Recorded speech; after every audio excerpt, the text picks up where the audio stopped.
Welcome to The Sear Show. Join us as we explore medicine, health, mental health, mindset, and fitness, guided by lifelong seeker of knowledge, Sifu Raphael.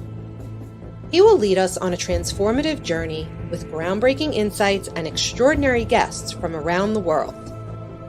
Together, we'll dive into the latest holistic approaches to well-being and the profound connections between mind, body, and soul.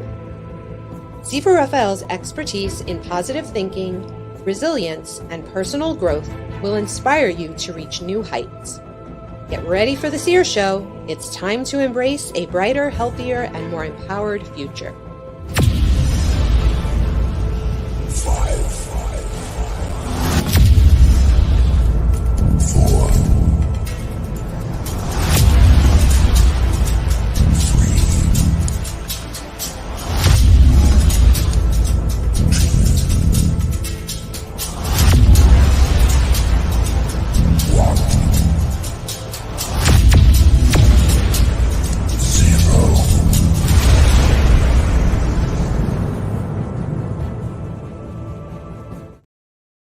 Good morning, Ingo. Thank you so much for joining me today. How are you today? I'm doing great, thank you. It's quite early in Nice. Mexico, but I'm I'm awake. You're in Mexico, right? Yes, Okay, what time is it there? it's 5:30 now. 5:30 a.m. Thank you for taking the time and waking up early for us. I Yeah, it's appreciate my that. pleasure. No Yeah. worries. So we have a lot to talk about. You have really talked about transformation. You've taken your whole family and you moved to Mexico. Tell me, where'd you come from, if you don't mind, for really quick, and then what made you come to Mexico? Yeah, okay, I try to make it quick. So actually, I'm an engineer. So I'm from profession, I'm an engineer. I worked 15 years in the semiconductor industry as a product manager and director of development. And yeah, so in the last years, I was not really so happy with my job anymore. And yeah, I mean, I was always good in setting goals and achieving my goals. Mm. But in the last years, I found out there was something missing. And so I was not happy with my job anymore. So then I tried to dig more into other things. I get more spiritual and started to do more meditation. And then, yeah, during the pandemic, I think it was when things got to a situation that I was not happy anymore, and we were also not so happy with the school anymore where the kids went. And then we, like 2 years ago, we said, okay, look, why don't we try something new? And we said, okay, let's go to an adventure. So we sold our house and everything, and we said, okay, let's go for an adventure to Mexico and travel around a little bit. We thought it will be also a great experience for the kids, because I think they learn a lot also when traveling and meeting new cultures. And yeah, so we just tried this. We said the worst thing that can happen is that after 1 year we go back and we say, okay, it didn't work out. But this is not what happened. So we're still here, and we actually planning to stay here. We want to settle here, and we are quite happy here. Nice, nice. So you transformed from something, obviously you got into engineering because you loved it, right? But then maybe it was the environment. I'm sure you still like innovation and creating things, right? Yes, I like innovation, and I think it's important. And I think I also my personality, so I'm very rational. So I'm a very logical person, a thinking person. But I think it's not everything in life, right? You cannot explain everything by logic, and that's why Right. more and more in the last years, my decision become more, let's say, out of the. Also, I trust more my gut feelings and my intuition, and yes, I become more like I expanded my horizon beyond that. Right. But I still like. I was always very good in mathematics and physics, and I like this stuff. So it's. Yeah, absolutely. Absolutely. So you've also, during the time, you've done Ironman, right? You're an athlete. Yes, I'm an athlete. I'm an athlete actually all my life. When I was a kid, we did mainly skiing in the winter and playing football, soccer in the summer. And then when I was, let's say, 18, 20, I started to be a lot in endurance sport. I started running and later cycling and a little bit later swimming. So I'm doing Ironman competition since 2007. Yeah.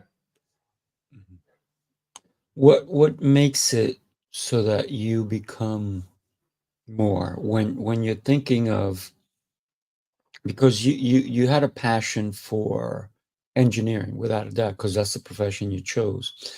But what made it so interesting for you when you decided to go running and swimming and cycling? Why did you go forward to doing those things?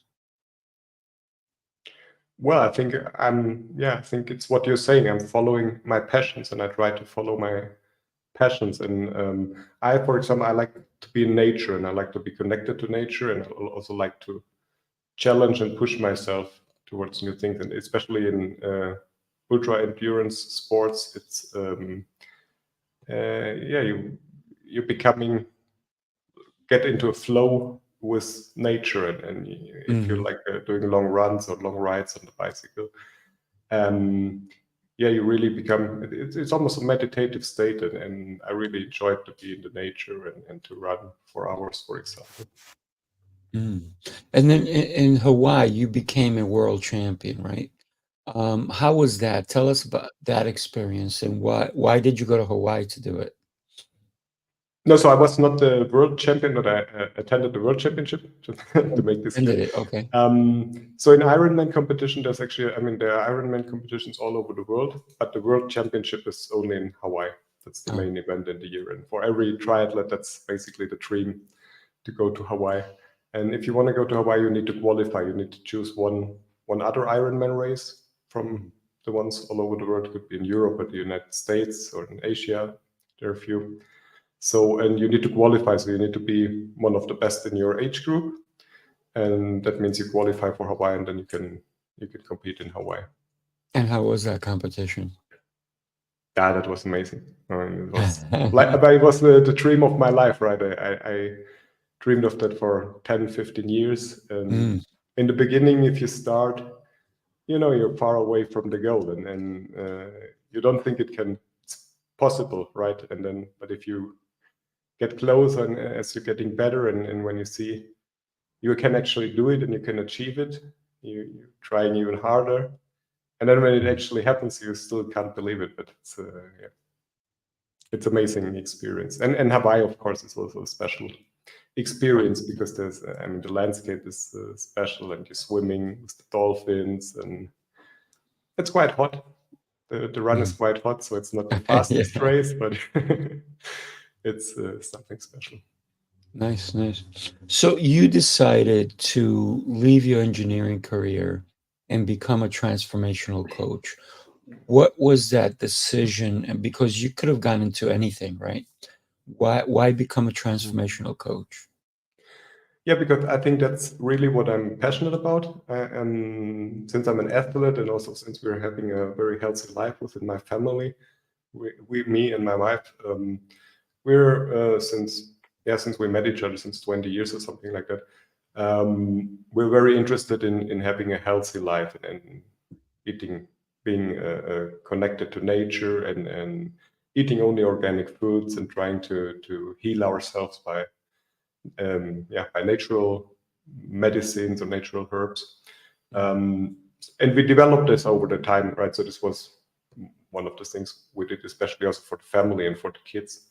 And we learned a lot over time. And so that's what I think is important for me now. And that's what I think I have a lot of experience and that I can also help other people to do the same, like to become healthy person. And with health, I don't mean just like eating the right things or doing exercise, right? It's also the mental health that's connected to that, and the mindset that's connected to that. And there we can come back to Ironman maybe, because if you want to be an Ironman, I'm not saying now everybody have to be an Ironman, but for Ironman you need this positive mindset and also this let's say winning mindset to move forward, and that's also very beneficial for your health. Right. Well, if you're not working on your mind, it's very hard to even think of winning, right? Because a lot of times, to me, I think that has a big impact on the way you do things, right? When you think about fitness, when you think about health overall, you have to shift your mind if you are not healthy to begin with, right? To start saying, because you can't lose weight or be fit unless you start here, right? Exactly, and I think you even not just starting in your thoughts. I think you need to start even deeper, and that's where we're coming to the transformational coaching, and that's what I saw now when I developed my coaching program. So when I look at the, let's say, the competition or other health experts that you find in the internet, for example, many of these programs are based on some, let's say, on motivation, right?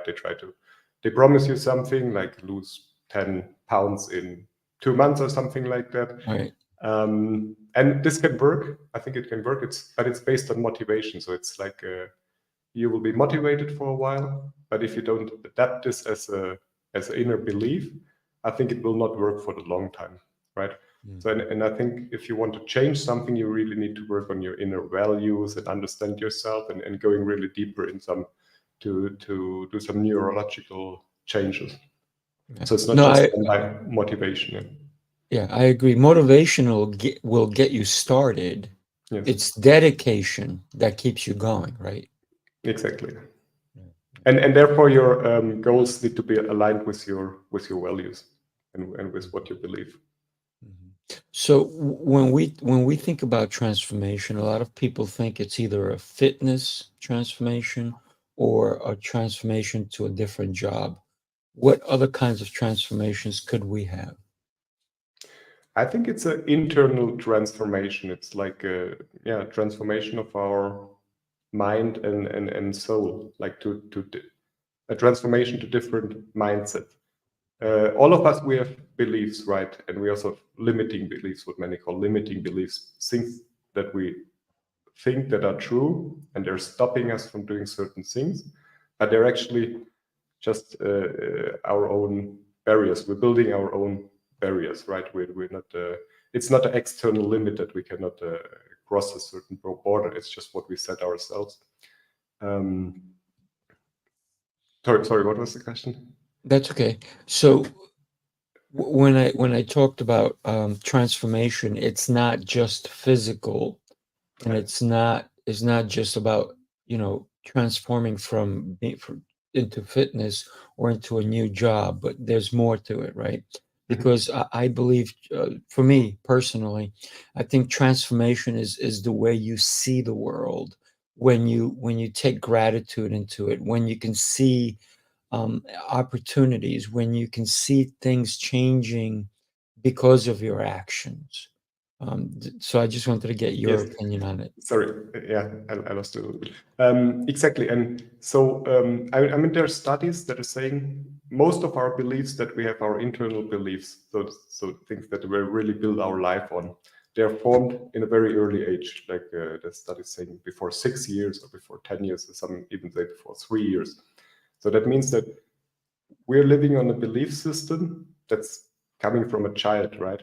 And maybe they're coming from some experience that we, or some memories that we have that are maybe not valid anymore, and they stop us from certain things. So, and that's why I think transformation means mainly to work on our beliefs and to understand our values, and to this we can do by understanding our experiences, and giving value to our experiences, and try to understand why we have certain beliefs, and from there we can start then to let's say think bigger and think in different categories, and try to expand our horizon.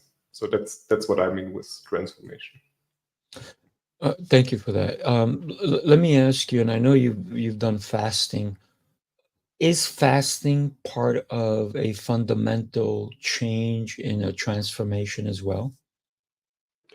I wouldn't say it's a fundamental part. I think it's a good addition. I think fasting has many benefits, also for the health. There are many studies suggesting that fasting is very healthy. I'm not talking only about long-term fasting, but just give your body a rest for for let's say a certain amount of hours or a day or two. I did up to 12 or 13 days fasting, which is even longer. And yeah, so the advantages for the body are that first of all you're cleaning your body, and I think the main problem we have today, or many people have in nutrition today in the Western world, is that that we don't have a break anymore from eating. Right? We constantly are exposed to cravings, and we constantly think we need to snack something. We run into the fridge and eat something, and this is a problem also for our metabolism and for our complete immune system. So I think fasting is just like giving the body a needed break to recover, to rest, and also to reproduce cells, for example. There are also mental benefits to it because you learn a lot about your body, you learn to listen to your body, and you learn also that you don't need to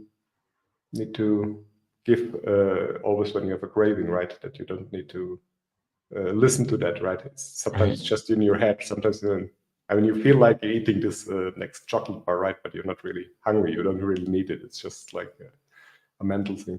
So I think fasting has a lot of benefits, but yeah, it's not absolutely necessary.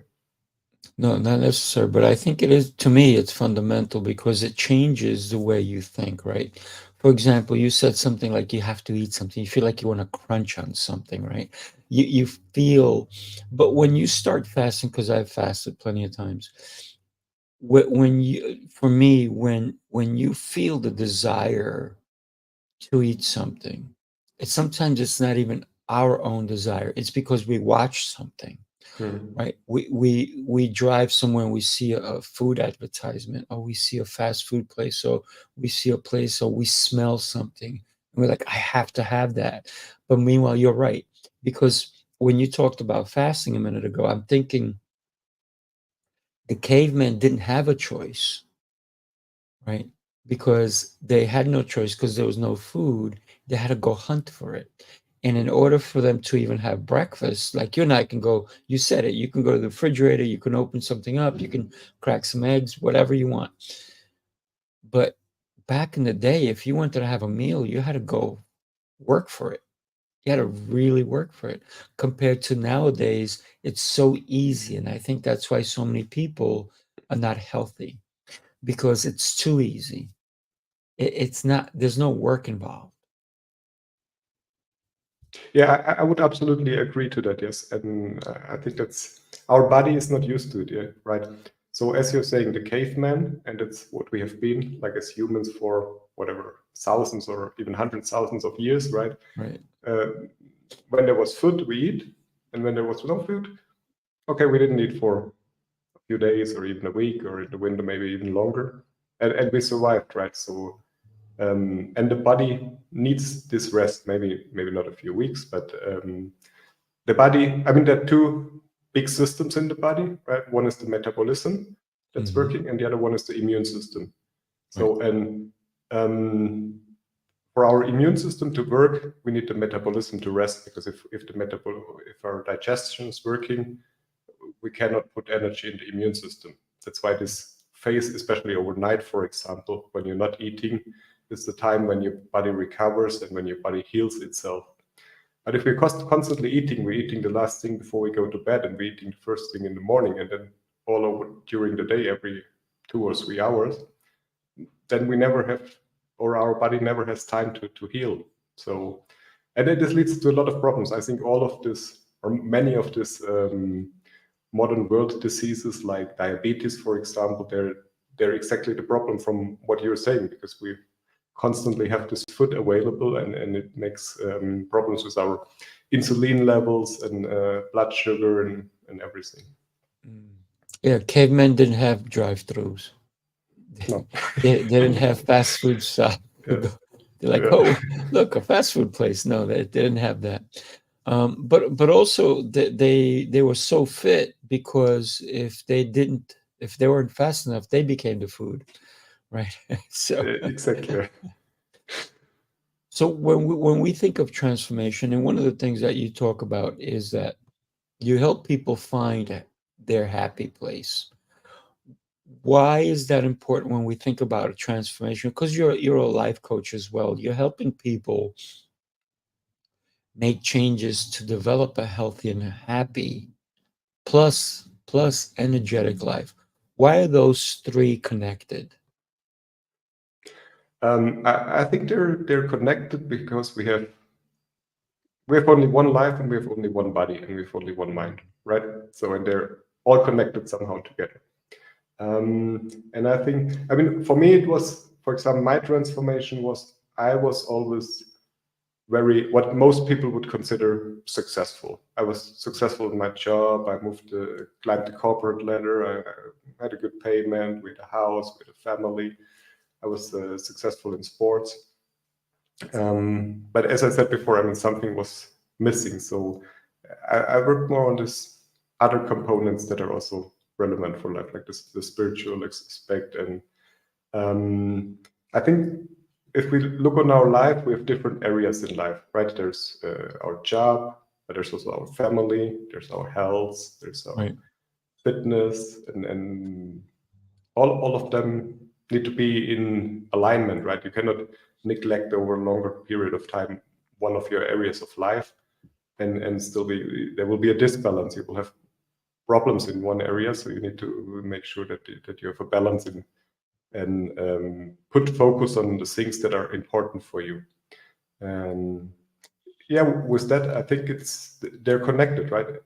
Health is connected to mind, because if I can eat the best food and eat only vegetables and everything, but if my thinking is not in this direction, if my thinking is not healthy, I will never become a healthy person, because factors like stress or fear, anxiety, they're also influencing our health. So, and that's why I think to become truly healthy, we need to understand ourselves. We need to understand our mind, our body, and for me, it's a holistic approach. Mm. So when we think about, as an adult, when we make a transformation and we have a family, it affects the family, doesn't it? For example, you moving to Mexico affected your wife. You and your wife just made this decision, but it affected your children. How many children do you have? I have two children, two How old boys. are they? They're 11 now and 13 years old. Wow, nice age. So it totally affected them because they had to leave their friends behind. They had to leave their schooling behind. It transformed them whether they wanted it or not, because didn't have a choice, right? You and your wife made the decision, and they had no choice because they're children. They had to come along. So when we think about making a positive change for ourselves, it does affect other people.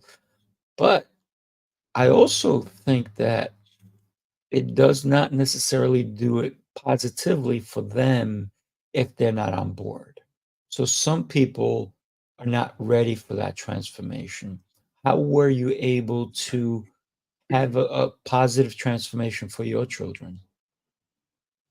Yeah, I think you mentioned a very important point, and I think what we did, like leaving everything behind and moving to a new country, is difficult already if you're alone, but it's more difficult if you have family. And you're right, as parents, we have responsibility, of course, and we have to take care that we do the best decision for our children, right?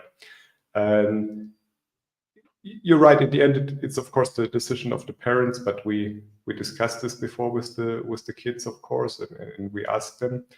The good thing was that during the pandemic, also the school didn't work so good anymore, and also the kids they had this, they started with this online schooling that didn't really work. So we said we give it a try, and we also, I mean, it's very important for us to listen to our children and also to their needs and what they want. And I mean, if it wouldn't work for the children, we would certainly make now also a different decision. And of course, in the beginning, it's difficult for them. They don't really understand what's happening. They didn't want to go in the beginning. But then, I mean, as I said, there was always like the option to go back, and we said, okay, let's see it as a long holiday.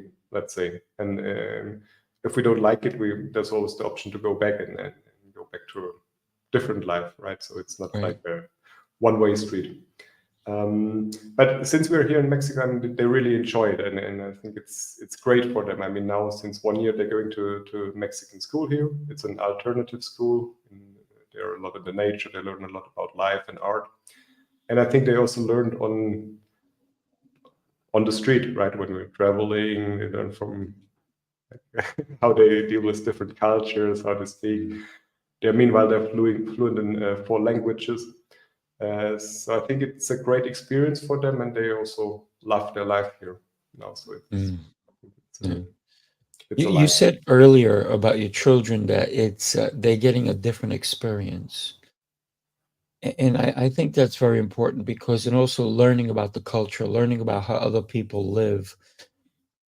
When we think about transformation, sometimes, especially removing ourselves from where we are, from our environment, I think that's a huge transformation, because now you have to deal with different adventures, if you will. An adventure could just be going to the supermarket. Right. It could be transportation. It could be meeting new people. So I think that's very transformative when we consider we're not doing what we're used to, right? Because I'm sure going to the supermarket is not the same as it was when you lived, 2 years ago. It's a different experience, probably, right? Yeah, absolutely, yes. Mm. Especially for the kids. Go ahead.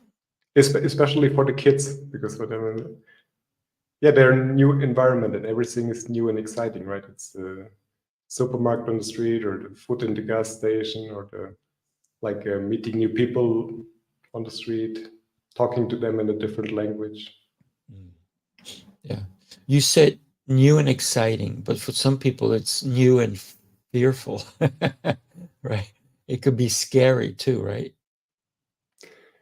Yes, I mean, it can be fearful, but I think it depends how you deal with your fears. I mean, I think that's one of the point. I mean, if you want to, let's say, grow, you always need to do new things, and new things by default are usually always at least uncomfortable, and sometimes even fearful, because you don't know them. I mean, by default, our body and our mind usually prefer the comfortable the known situation over the unknown and unfamiliar situation. That's the default. That's why so many people stuck in their life, they're in their comfort zone, and then they will never move out, because it's just more easy. I'm not saying they're more happy, but it's more easy to stay where they are than to move anywhere else. And that's I mean, if you want to change to a growth mindset, you need to overcome this fear. And I'm not saying everybody need to move now to to the other end of the world, but it starts with small things, right? It's you need to do things that are uncomfortable for you. Yeah, no, without a doubt.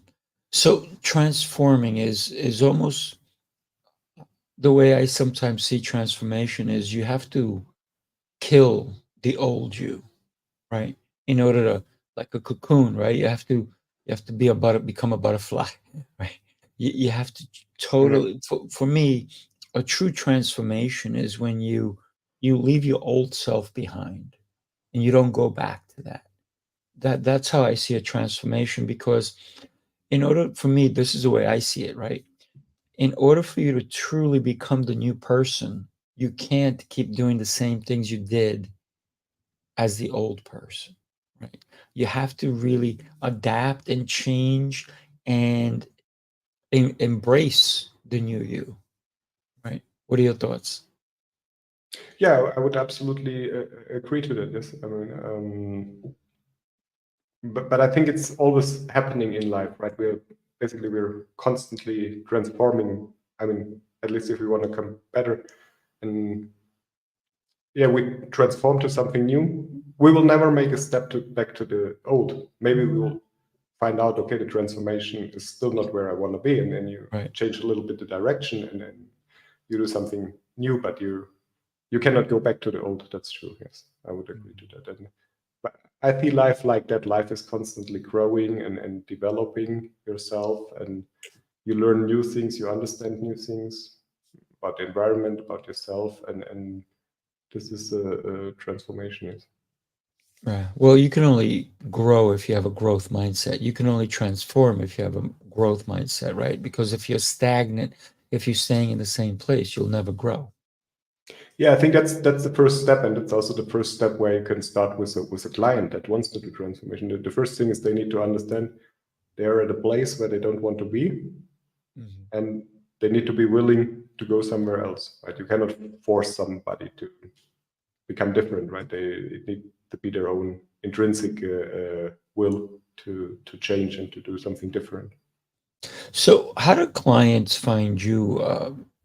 And do they come to you and say, "Hey, I want to change"?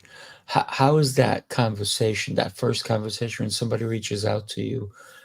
What is it that they're looking for that makes them come to you as a transformational coach or a life coach? Yeah, so usually, so I'm very active on Twitter, X right now. So yeah, we start the conversation, and usually they come from a problem, like they're not happy or they want to achieve some certain things. Sometimes it starts with the discussion, and sometimes the clients want things that they're not really aware of what they want. It's like a away from mindset where they're saying, okay, I'm not happy where I'm right now, but they don't really know the direction. So you need to also find out by not by making suggestions. I mean, I think it's, as a coach, you're not making suggestions to the client, like telling them, okay, you have to do an Ironman and be that, or you have to do fasting and we will be healthy. So it's not the intention. The intention is to lead the clients to their own answers, and they have their own answers within them, right? So everybody has different passions, everybody has different everybody needs to find his or her purpose in life, and the answer can always be different, but you need to guide them to their answer and to that they find their own way, basically.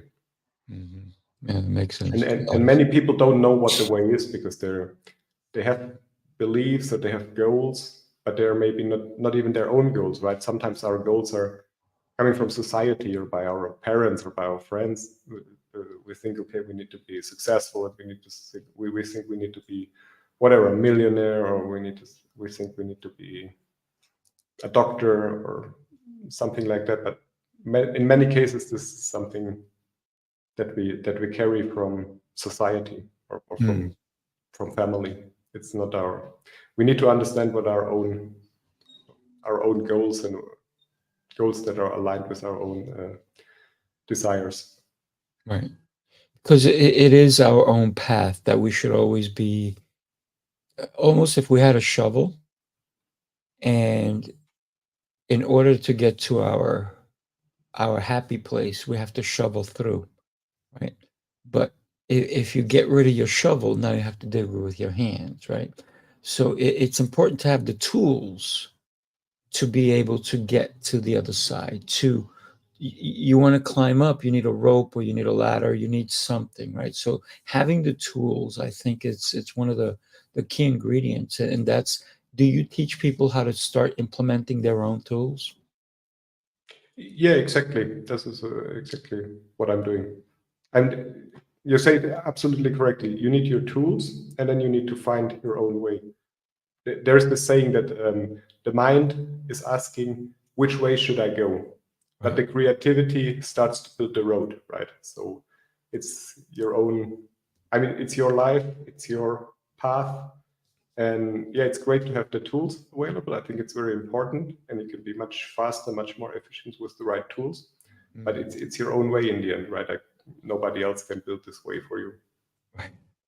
Well, what happens is you'll never know the glory of building it yourself, right? Exactly. It's Yeah. But I like to build things, so I'm always creating and building things. So for me, it's so much joy when I can do it with my own hands, and or when I start in this, it's nothing. It's a bunch of, maybe it's lumber, right? And the pieces of wood, and then all of a sudden, after time, it builds into something beautiful. And then I can step back and go, I did that. I built that. Right? It's a beautiful feeling. Yeah, I loved it also. I mean, I'm also like, since I'm an engineer and technical, Of course person, you are. I love to work with my hands, and I think it's important there. Now we're starting to build a house here in Mexico, so it's our next big adventure. So we bought a land and we'll build a house now. So Oh, I like nice. to do a lot of things in the garden there, and Right. Like a gardener, they love to plant because but you can't just plant it and then walk away and expect something beautiful. You got to tend to it. You got to come and water it. You got to treat it. You got to fertilize it, the whole deal. And you got to make sure that the bugs are not getting on it and the rodents are not eating it. But so you have to constantly keep it up, right? So if you consider life is, if you want to have a good life, you have to be a gardener of your own life, don't you? yeah, exactly. As you're saying, yeah, it's not enough just to. It's like with kids or with your own life. Yeah, you cannot just seed them. They need to. It's a constant responsibility. Also your kids, but also your own health, for example. You cannot do like in our 2 months health transformation by going to the gym, and after that you go back to the fast food chain and go back to your own life. It's not working like that. Yeah, sedentary lifestyle does not work overall. Because what happens in the long run, you're going to be at the doctor's office more often. Exactly. Ingo, this has been very informative. Thank you for your time today. I really appreciate you taking the time, getting up early. My gosh, That's thank okay. you so I much. usually stand up early, but usually I do start with journaling and meditation, and today it was There you go. a So, nice conversation. yeah, I absolutely. And appreciate that. I helped you have a longer day. You're welcome. Thank you so much, Raphael. All right. Thank you, my Okay. friend. Have an exceptional day. Have a great day, and thanks so much. All right. You got it. Take care. Bye-bye, everybody. Enjoy and make sure to come back next week when we have another amazing guest. Take care.